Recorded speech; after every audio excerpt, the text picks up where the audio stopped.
Bagdad.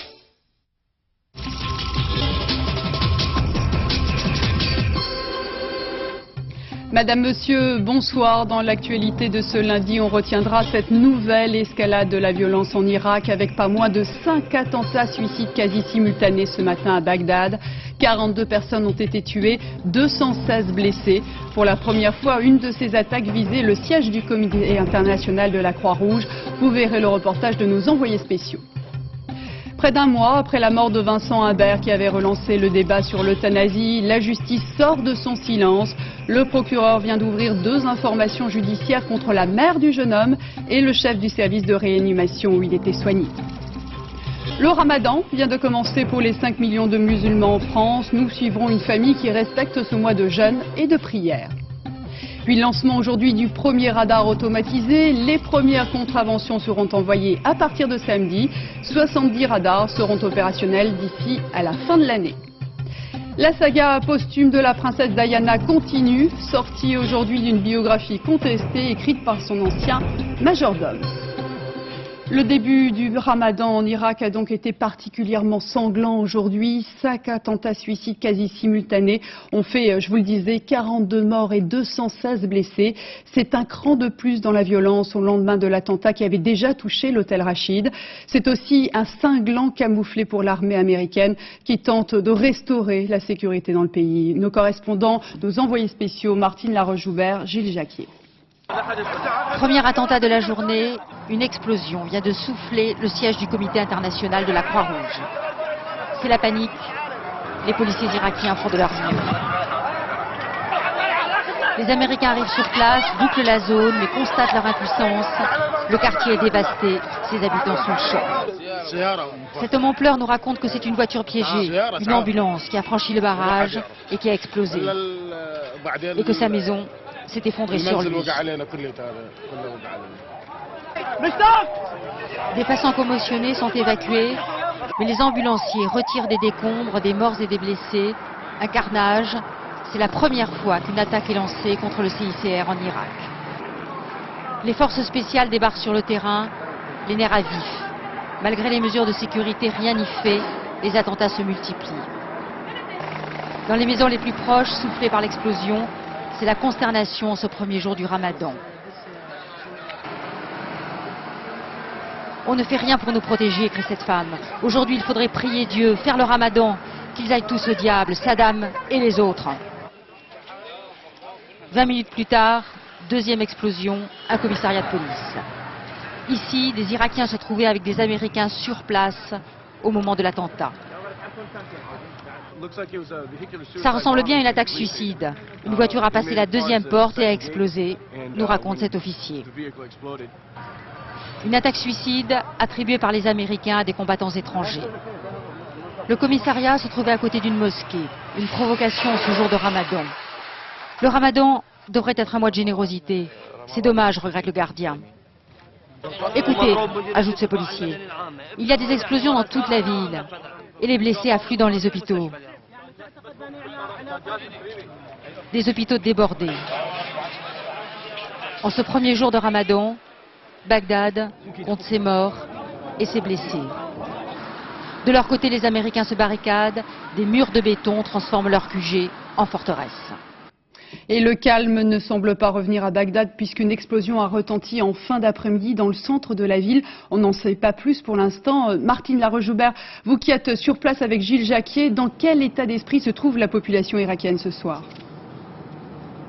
Il y a une véritable angoisse chez les Irakiens. Par exemple, en ce moment, le couvre-feu est levé parce que c'est le début du Ramadan, mais il n'y a personne dans les rues. Et ce matin, nous avons vu des familles entières retirer leurs enfants des écoles parce que là aussi, il y a des menaces d'attentats. Alors les Irakiens pensent que les auteurs de ces attentats veulent créer un climat général de peur pour que les Américains partent le plus vite possible. Et quant aux Américains, eux, ils vivent retranchés derrière leurs murs de béton. Quand ils en sortent, ils sont très nerveux, tout simplement parce qu'ils ne savent pas d'où va venir l'attaque. Merci beaucoup Martine. Et face à cette recrudescence des attentats, George Bush continue à mettre en avant les succès enregistrés par les États-Unis en Irak. Un discours qui se veut optimiste mais qui tranche avec les mauvais sondages et une opinion publique qui doute de plus en plus. Alain de Chalvron. Au moment même où l'écho des bombes de Bagdad parvenait à Washington, George Bush tenait à la Maison-Blanche un véritable conseil de guerre sur l'Irak avec ses principaux collaborateurs civils et militaires, visiblement assez crispés. L'administrateur américain à Bagdad, Paul Bremer, était également de la partie. Les attentats d'aujourd'hui, George Bush en fait une analyse, disons, imprévue. Plus nous avons de succès sur le terrain, plus les tueurs réagissent. En somme, tout va mal parce que tout va bien. C'est la ligne de l'administration, la méthode Coué. Une ligne que le secrétaire d'État Colin Powell a bien du mal à tenir avec son habituelle franchise. Nous savions que ce serait un défi, mais nous ne pensions pas que ce serait aussi intense et aussi long. L'Irak, en tout cas, est de retour à la une sur toutes les chaînes de télévision et alimente le débat préélectoral. Les candidats démocrates en font leur cheval de bataille, y compris le très centriste général Clark, vainqueur du Kosovo. George Bush nous avait promis Ben Laden mort ou vif, mais il s'est mis à courir derrière Saddam Hussein. Résultat, il n'a ni l'un ni l'autre.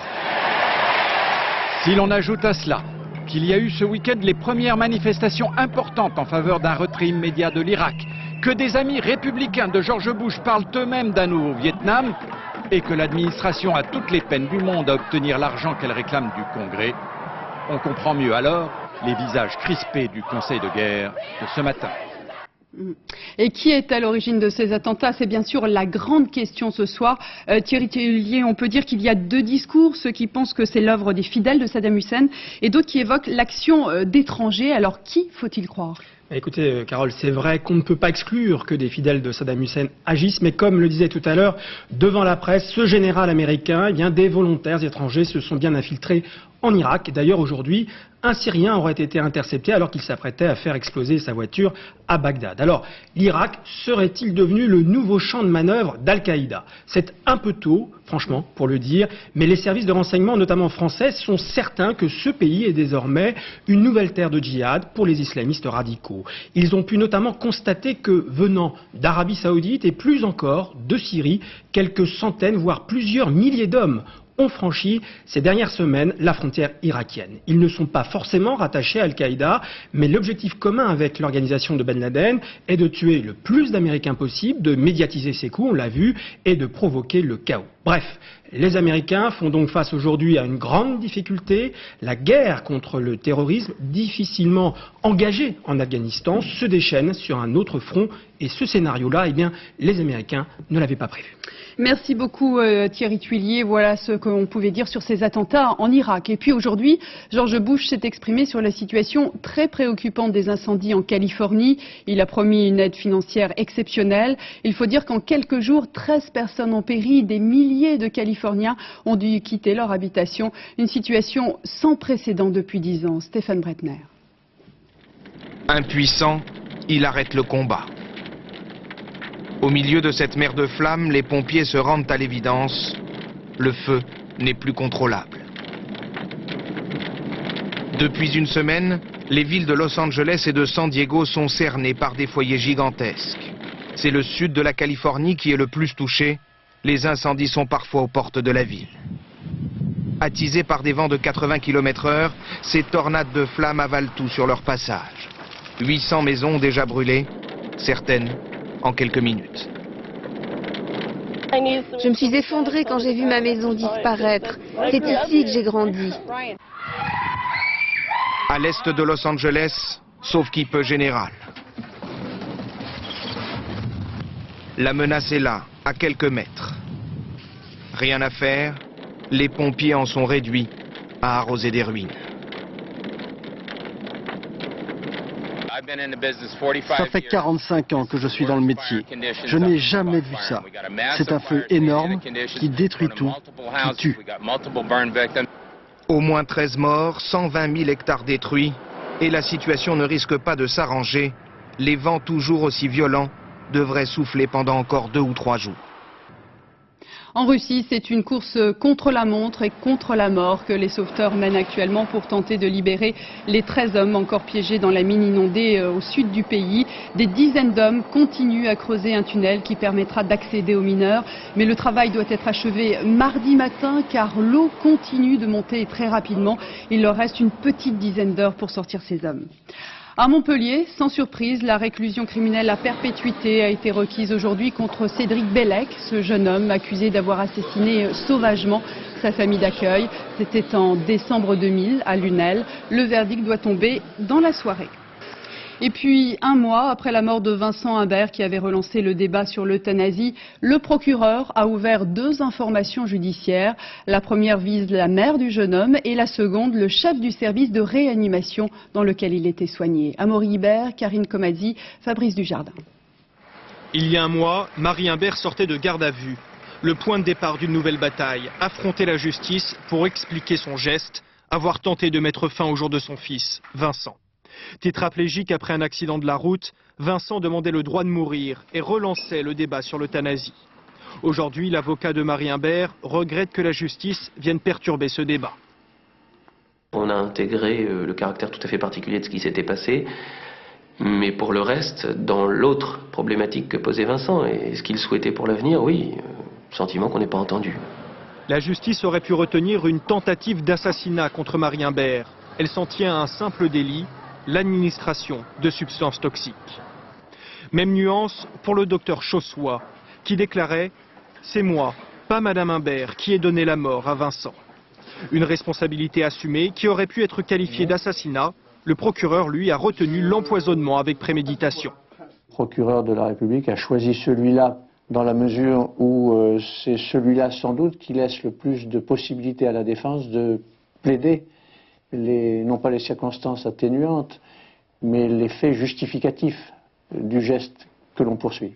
Théoriquement, selon le code pénal, le docteur Chossois pourrait encourir la réclusion criminelle à perpétuité et Marie Imbert, 5 ans de prison.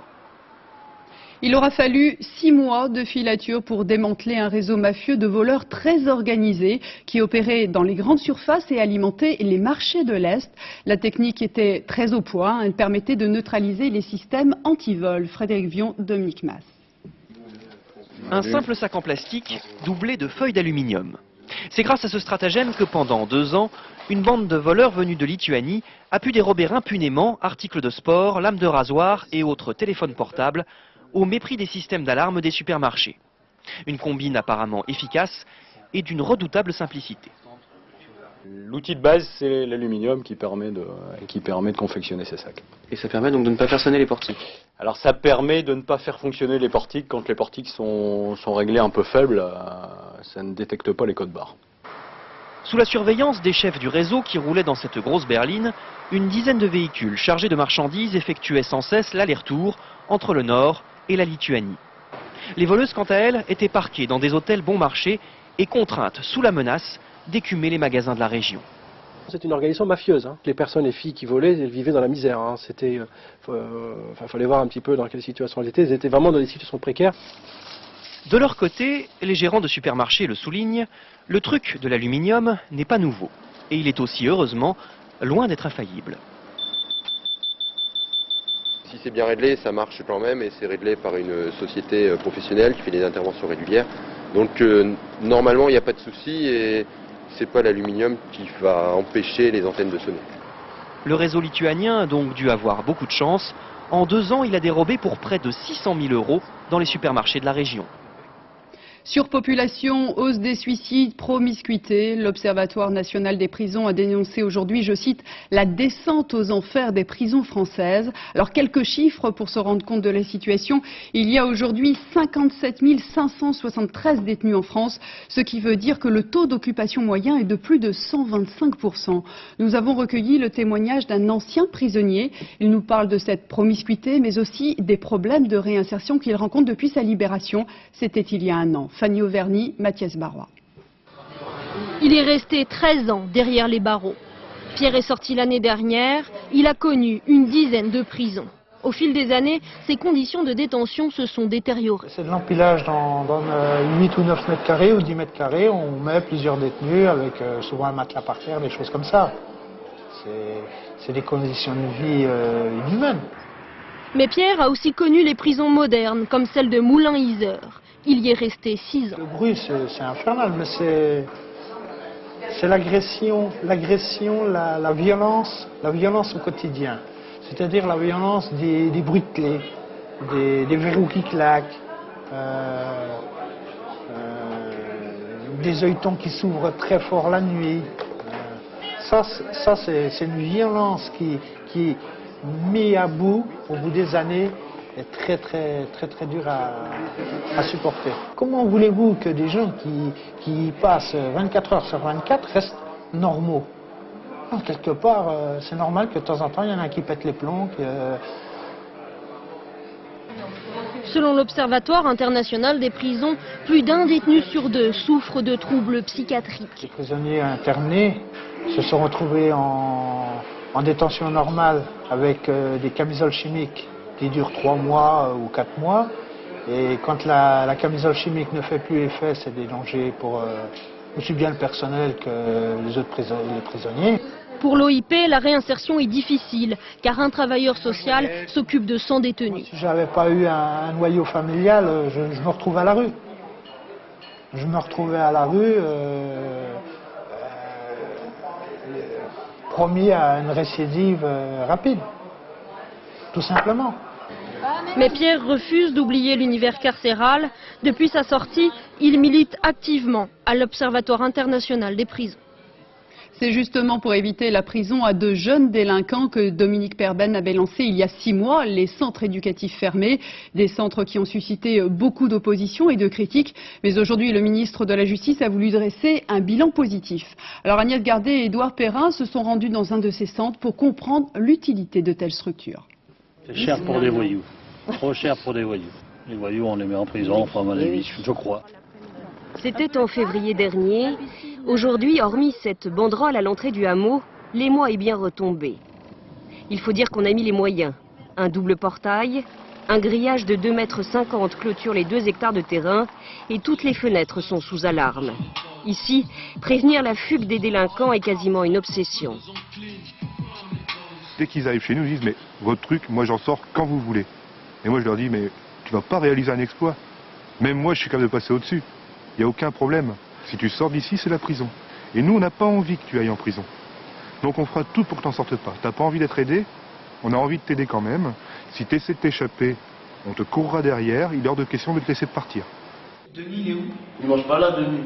Non, il mange pas. Bah, on mange avec nous. Une attention de tous les instants. Ces jeunes n'y sont pas habitués. Moins de 16 ans, multirécidivistes, ils sont 6 aujourd'hui. Et jusqu'à présent, leur rapport à la justice se limitait à quelques minutes passées dans le bureau d'un juge. La juge a nous donné une chance. Plus on en a plus on se dit, ça y est, elle m'a donné une chance, la prochaine fois, elle va me faire pareil. Bah, on continue une connerie, 2 conneries, 3 conneries, 5 conneries. Et ça allait comme ça. Un début de prise de conscience, difficile à dire. On ne se défait pas facilement de ces habits de voyous et des comportements qui vont avec. Les 27 éducateurs qui les encadrent jour et nuit le savent bien. Tous les lundis, ils se réunissent, examinent chaque cas et reviennent sur tous les incidents de la semaine écoulée. Des menaces comme s'il allait frapper, mais quand il voit que tu es là, tu bronches pas, voilà, là il a pleuré quoi. Il a pleuré quand il voyait qu'on n'allait pas lâcher. Même à un moment donné, il fait allez-y, frappez-moi. Je fais maintenant, on n'est pas là pour ça, on n'est pas payé pour frapper sur toi. Là actuellement, il se contient, il fait des efforts. Ouais, parce que dans le temps, il passait dans la phase d'action directement. On n'a pas tout, hein. Changer les habitudes, premier objectif. Apprendre un métier, c'est l'autre but. Ils ont 6 mois pour l'atteindre. Soutien scolaire, atelier, sport. Ils sont occupés toute la journée, surveillés en permanence par un éducateur. C'est une population qui, on leur a dit il y a 3-4 mois, tu viens avec moi, on va poser du placo, on va faire 1 heure de boxe, on va courir le matin à 8h30. Ils nous ont réunés, quoi. Maintenant, ils le font avec plus ou moins d'entrain, même des fois, ils disent bon, il y en a, ça leur plaît, il n'y a pas de problème. Effort, discipline, contrainte, des notions et des mots nouveaux. Tous les jours, c'est pareil. C'est ce qui t'attend le lendemain. Tu te couches, tu dis demain, j'ai atelier, j'ai école, j'ai sport. Que d'habitude, on dort. Je peux dormir jusqu'à midi si je veux. Ici, tu peux pas faire de conneries. Tu fais une connerie, t'es sanctionné.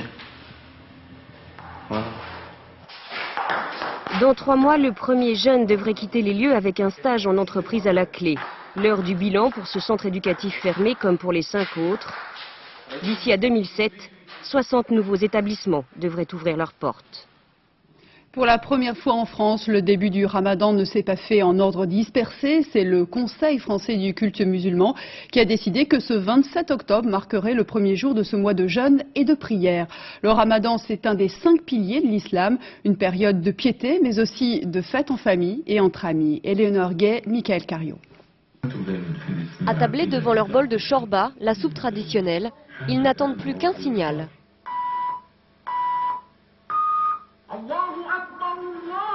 Radio Orient vient de signifier la rupture du jeûne. Autour de la table, Nacera a réuni sa famille et un voisin. C'est le premier repas de Ramadan.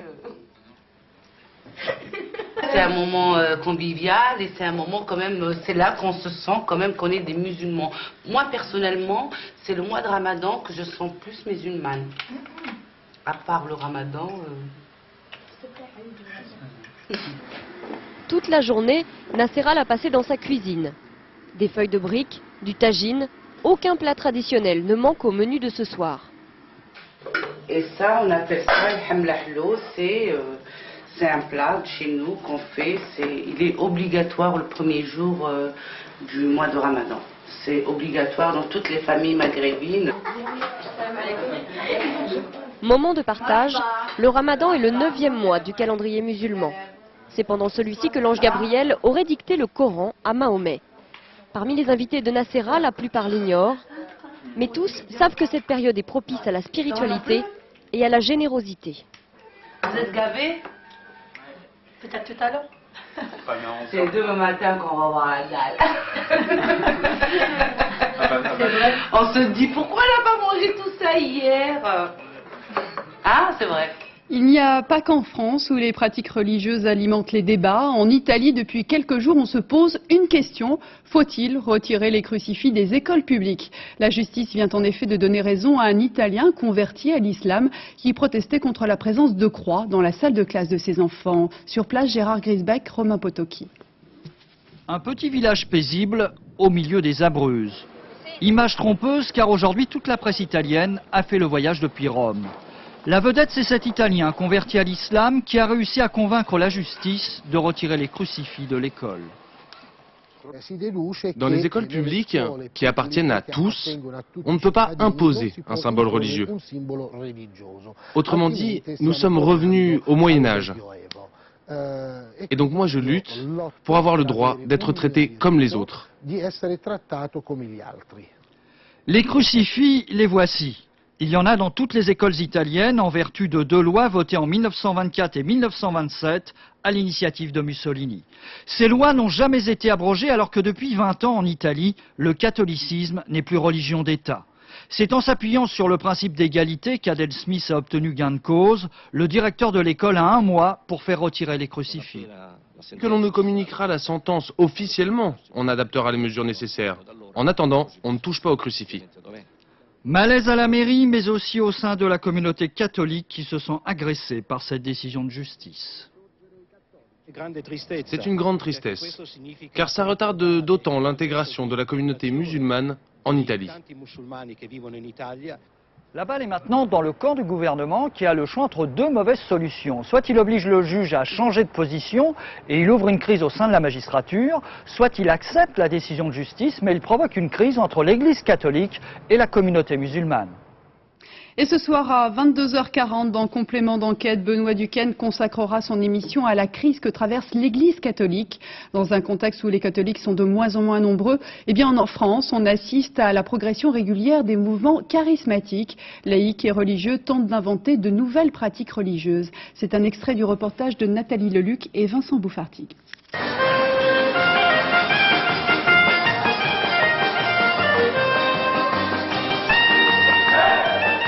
Nous ne sommes pas à Jérusalem, ni même au Moyen-Orient. Nous sommes à Nouan-le-Fuselier, près d'Orléans, dans la campagne solognote. C'est un samedi soir habituel ici aux Béatitudes. Les membres permanents de la communauté animent la dernière soirée d'une semaine de retraite. Tout au long de l'année, des catholiques de toute la France viennent ici faire une pause spirituelle. Les Béatitudes, 35 maisons à travers la France, 75 dans le monde entier, une des branches du renouveau charismatique.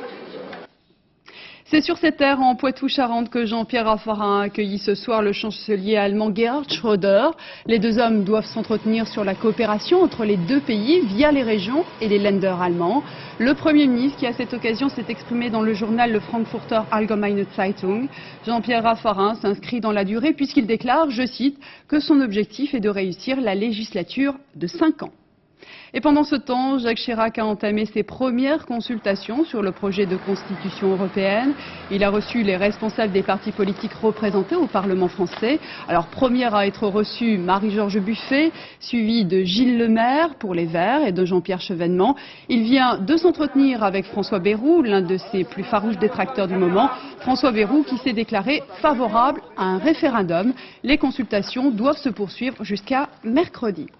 Les opposants au plan de restructuration de l'hôpital de Saint-Affrique dans l'Aveyron viennent de gagner une bataille, mais peut-être pas encore la guerre. En tout cas, ils viennent d'apprendre que l'Agence régionale de l'hospitalisation a décidé de suspendre ce plan.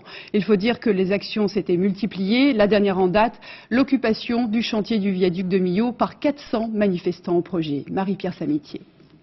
Depuis 7 heures ce matin, le chantier du viaduc de Millau est bloqué par 400 personnes. Tous ici s'opposent au démantèlement des services de chirurgie et de réanimation de l'hôpital de Saint-Affrique. Nous voulons aussi appeler l'opinion publique et lui faire comprendre qu'au moment où on réalise dans ce Sud-Aveyron des ouvrages extraordinaires, on n'est quand même pas capable, au titre de l'aménagement du territoire, de maintenir un site hospitalier de proximité. Le retard du chantier pourrait s'accumuler. Ce soir, les manifestants vont passer là leur première nuit. Pour débloquer la situation, la direction des hôpitaux a annoncé cet après-midi la suspension du protocole et la création d'une mission d'inspection. Un premier pas jugé insuffisant par le personnel. Nous refusons d'être l'enjeu des pressions politiques à l'approche des séances électorales.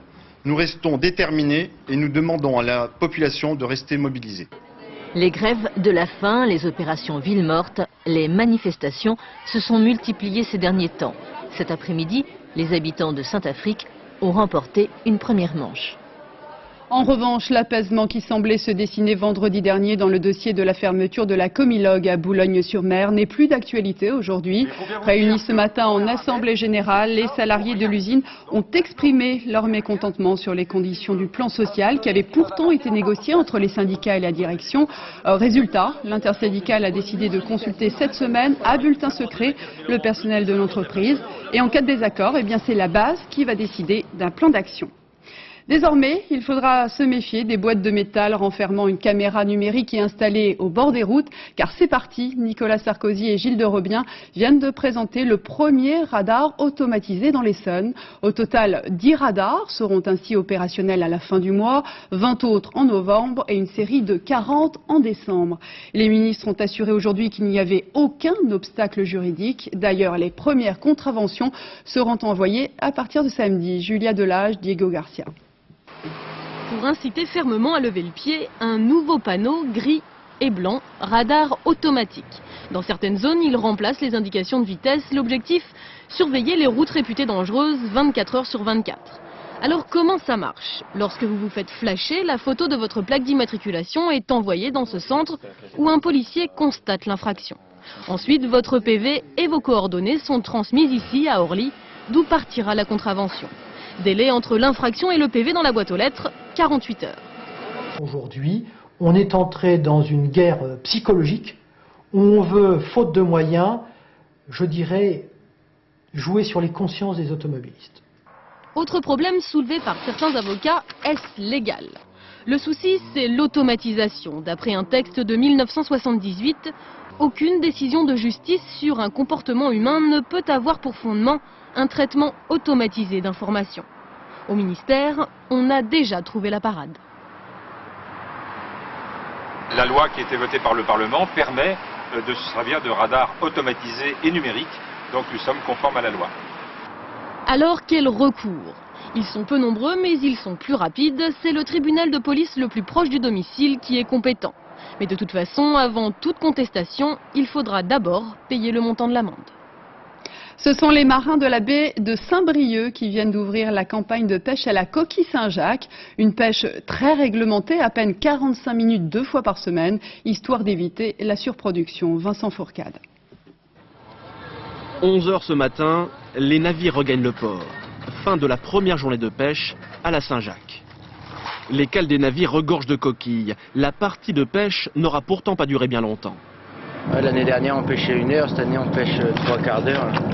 On a plus en 3/4 d'heure que l'année dernière on avait. Non, c'est bien, pour une première c'est pas mal. 45 minutes de pêche 2 fois par semaine, voilà la règle du jeu pour la saison. Il y a quelques années, c'était pour préserver l'espèce que la pêche était réduite. Mais cette fois-ci, les coquilles abondent sur les côtes et c'est pour éviter une surproduction que les périodes de pêche sont limitées. À Saint-Brieuc, les pêcheurs pourront extraire 6000 tonnes de coquilles, mais pas davantage. Des quotas stricts pour maintenir les cours, car il y a trop de Saint-Jacques et plus assez d'acheteurs. L'année dernière, il est vrai que le marché du frais a eu du mal à répondre à notre offre. Cette année, on espère que le marché du frais pourra répondre et accepter des volumes plus importants que l'an passé. Les prix n'en restent pas moins très abordables. Aujourd'hui, à la criée, le kilo de Saint-Jacques se négociait à moins de 2 €. Le consommateur, lui, le paiera près de 3,50 €. Des prix, on ne peut plus alléchants. Le Jura suisse pourrait bien devenir le nouveau décor d'un Jurassic Park. À l'occasion de travaux pour la construction d'une autoroute, et bien de nombreuses empreintes de dinosaures viennent d'être mises au jour. Et sur ce site, les chercheurs vont de découverte en découverte. Agnès Monteux, Mathieu Birden. Difficile à imaginer, mais il y a 150 millions d'années ici, pas de sapin, pas de collines, pas de neige. Le Jura était tropical et les habitants des lieux plutôt encombrants. Dans cette région de mer peu profonde, des dinosaures ont laissé sur les plages des preuves de leur présence. Alors ça, c'est une trace d'un herbivore qui était très grand. On voit que le diamètre à l'intérieur, il est autour d'1 mètre. Ça nous fait un dinosaure de 4 mètres d'auteur à la hanche et d'une longueur totale de facilement 20 mètres avec un poids autour de 20 tonnes. C'est le genre de dinosaure Diplodocus qu'on connaît normalement avec la longue queue et le long cou. Nous sommes en fait sur le tracé d'une future autoroute. Avant sa construction, des paléontologues suisses ont été autorisés à fouiller et très vite, ils comprennent que le site est unique. Le pied droit ici, voilà, ouais. Pied gauche, avec les mains qui sont à chaque fois un peu plus petites. Des milliers d'empreintes ont déjà été déblayées. Il y a beaucoup de jeunes herbivores et de redoutables carnivores, les allosaures.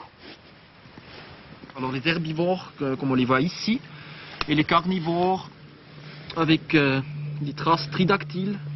Peut-être même ces allosaures ont-ils chassé sur cette plage les jeunes herbivores. Ce dont on est sûr, c'est qu'ils se déplaçaient toujours en groupe. Tous les jours, de nouvelles empreintes sont dégagées. Il y en a peut-être encore pour 10 ans de fouilles. Alors les paléontologues voudraient protéger le site, l'ouvrir au public, bref, construire un vrai Jurassic Park. Décidément, la saga posthume de la princesse Diana n'en finit pas de faire couler l'encre. Cette fois, c'est son ancien majordome qui publie une biographie controversée.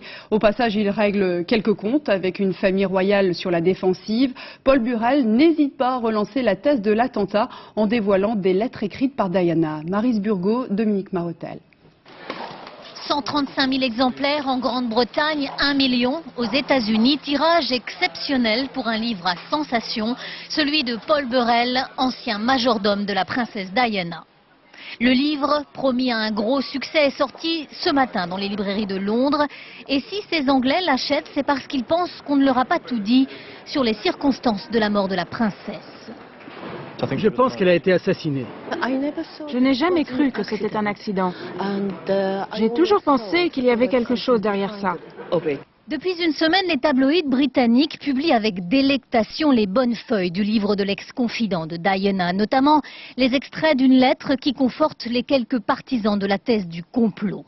Diana y explique, 10 mois avant sa mort, qu'elle a peur d'être la victime d'un attentat déguisé en accident. Des lettres intimes que Paul Burrell avait promis de ne jamais publier. Mais l'année dernière, à l'occasion d'un procès retentissant, il est faussement accusé d'avoir volé la princesse. Paul Burrell se sent humilié, meurtri, parce que la famille royale n'a pas daigné soutenir celui qui fut certes un valet, mais aussi l'ami de Diana. Personne dans la famille royale n'a pris la peine de prendre le téléphone ou de simplement lui écrire pour lui souhaiter bonne chance. Et pourquoi personne ne l'a fait ?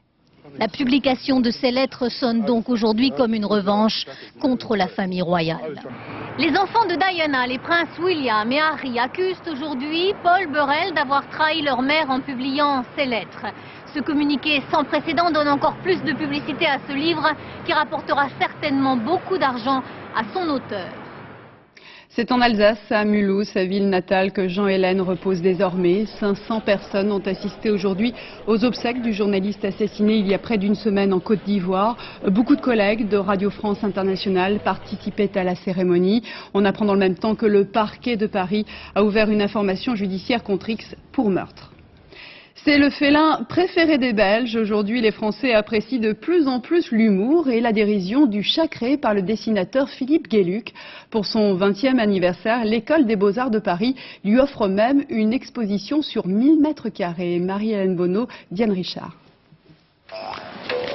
Le chat ne pouvait rêver plus beau cadeau d'anniversaire pour ses 20 ans. Un crayon de 28 mètres de large et 6 mètres de haut dans un écrin, l'École des Beaux-Arts de Paris. Rétrospective d'une œuvre. Bienvenue dans ma vie. Et quelle vie! Tout petit déjà, comme dans ce livre, il tirait la couverture à lui. Déjà Cabot, le papa du chat. Il publie ses premiers dessins dans l'œuf, c'est le nom du journal, il a 16 ans.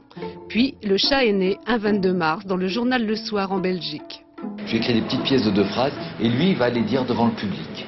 Et sa scène à lui, son théâtre à lui, c'est la case. Et c'est ça la griffe de Philippe Gueluc. Un héros, quelques phrases et des milliers de dessins.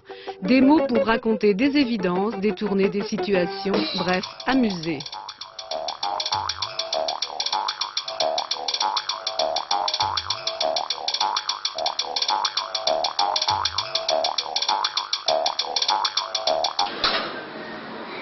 Mais voilà, il rejoint le panthéon de la statuaire antique. À l'égal du disco-ball et de la Vénus de Milo, mais lui, il a tous ses bras, enfin, il a tout. Le chat n'est qu'une partie de l'œuvre immense de Philippe Gueluc. L'exposition montre un éventail de ses multiples talents, un résumé de ses facéties. En entrant aux Beaux-Arts, il a souhaité montrer la voie à des artistes comme lui. J'espère surtout que ça va ouvrir l'esprit de certains vers les arts dits mineurs.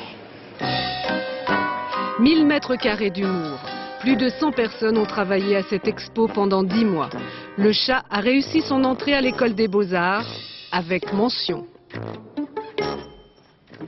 La suite de la saison des prix littéraires, les Dames du Féminin ont attribué leur prix au Chinois Dai Sijie, qui réside en France depuis 20 ans, pour son livre Le Complexe d'Oedipe, publié chez Gallimard. Un livre qui dresse le portrait d'une Chine en pleine évolution au travers de l'aventure loufoque du premier psychanalyste chinois. Et puis c'est Hubert Mingarelli qui a reçu le Médicis pour son roman 4 soldats, publié au Seuil, une évocation de la fuite de soldats russes en 1919 devant les forces polonaises et roumaine. Juste après ce journal, vous pourrez découvrir le premier épisode du téléfilm Les Thibauts, tiré du roman à succès écrit par Roger Martin Dugard. Un film qui devient aussi un hommage à Jean-Yann, qui interprétait là son dernier rôle. Quelques mois après le tournage, Jean-Yann nous a quittés. C'était le 23 mai dernier. Il avait 70 ans. Isabelle Béchler, Didier Dahan. Mon Dieu, que c'est embêtant d'être toujours pas traqué. Dans son 80e et dernier rôle, Jean-Yann exorcisait toujours la maladie et la mort, entre 2 prises. Quand j'ai appris sa mort, je l'ai revu dans son lit de mort, quoi. Je l'ai revu allongé comme ça, puis à faire des blagues toujours, quoi, et à ronfler dans son lit, mais il est parti trop vite. Bah c'est difficile parce qu'on a tourné sa mort, quoi. Vraiment, dans une grande gaieté, on a tourné sa mort. Voilà. Je ne mettrai plus jamais de chemise de nuit de ma vie.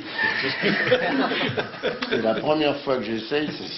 C'est chiant, alors ça. Il se plaisait à faire croire qu'il était un peu je m'en foutiste, un peu qu'il faisait son métier pour toutes les raisons sauf la passion, plutôt pour l'argent, pour tout un tas de choses. Mais en fait, c'était un grand comédien. Vous ne pouvez pas vous dispenser de la recevoir. Titi parisien, né en 1933 au Lilas, Jean-Yann aura pris beaucoup de plaisir à jouer un grand bourgeois, avec, comme il disait, des mômes drôlement doués comme partenaires. Comme beaucoup de gens qui ont beaucoup de répartie et beaucoup d'esprit, souvent ça cache une grande pudeur, quoi, en fait. C'est une façon aussi de se protéger. Et finalement, cet homme-là, il parlait jamais de lui. Finalement, on savait pas quel homme il était. Bourru et volontiers cynique, Jean-Yann en imposait par son talent et sa gouaille. Seuls ses très proches savaient quelles étaient les angoisses du cardiaque qui est mort peu après ce tournage magistral.